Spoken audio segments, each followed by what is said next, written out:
فرمایا اگر میرے رب کو میرے جلنے میں میرے رب کی رضا ہے تو میں جلنے کے لیے تیار ہوں۔ اور اس کے ساتھ حکم ہوا، پہلے تو آپ نے یعنی ہجرت کی، ہجرت آپ نے شام سے ارض مقدس پاک مقدس زمین کی طرف کی اور وہاں پہنچے،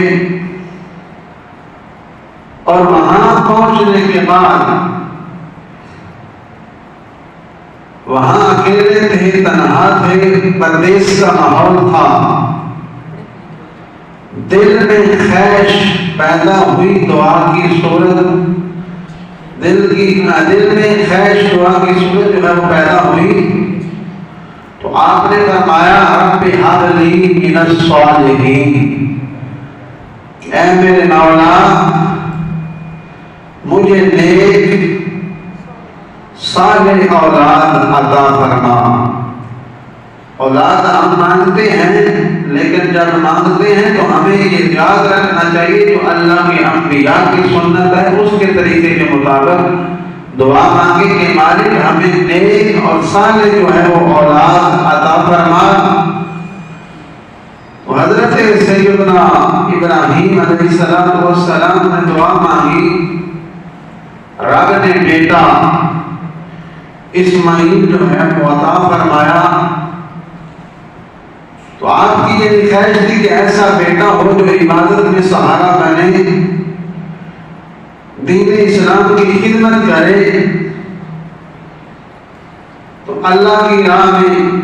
سچے مومنوں کی نشانی اللہ نے بیان فرمائی کہ جو اللہ کے نیک بندے ہیں ان کی نشانی یہ ہوتی ہے کہ وہ جب دعا مانگتے ہیں وہ کہتے ہیں ربنا ہب لنا من ازواجنا وذرریاتنا قرۃ اعین واجعلنا للمتقین اماما، اے ہمارے رب ایسی بیویاں اور ایسی اولاد ہمارے آنکھوں کی ہمیں عطا فرما جو ہماری آنکھوں کی ٹھنڈک ہو۔ یعنی اولاد تو ہر انسان کو اللہ تعالیٰ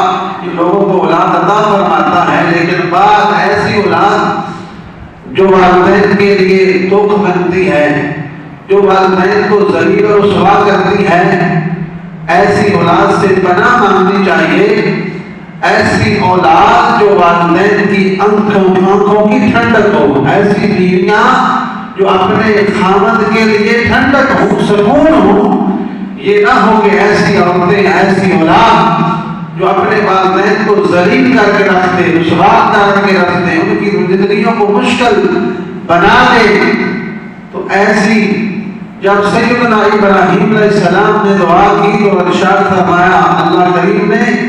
آپ نے دعا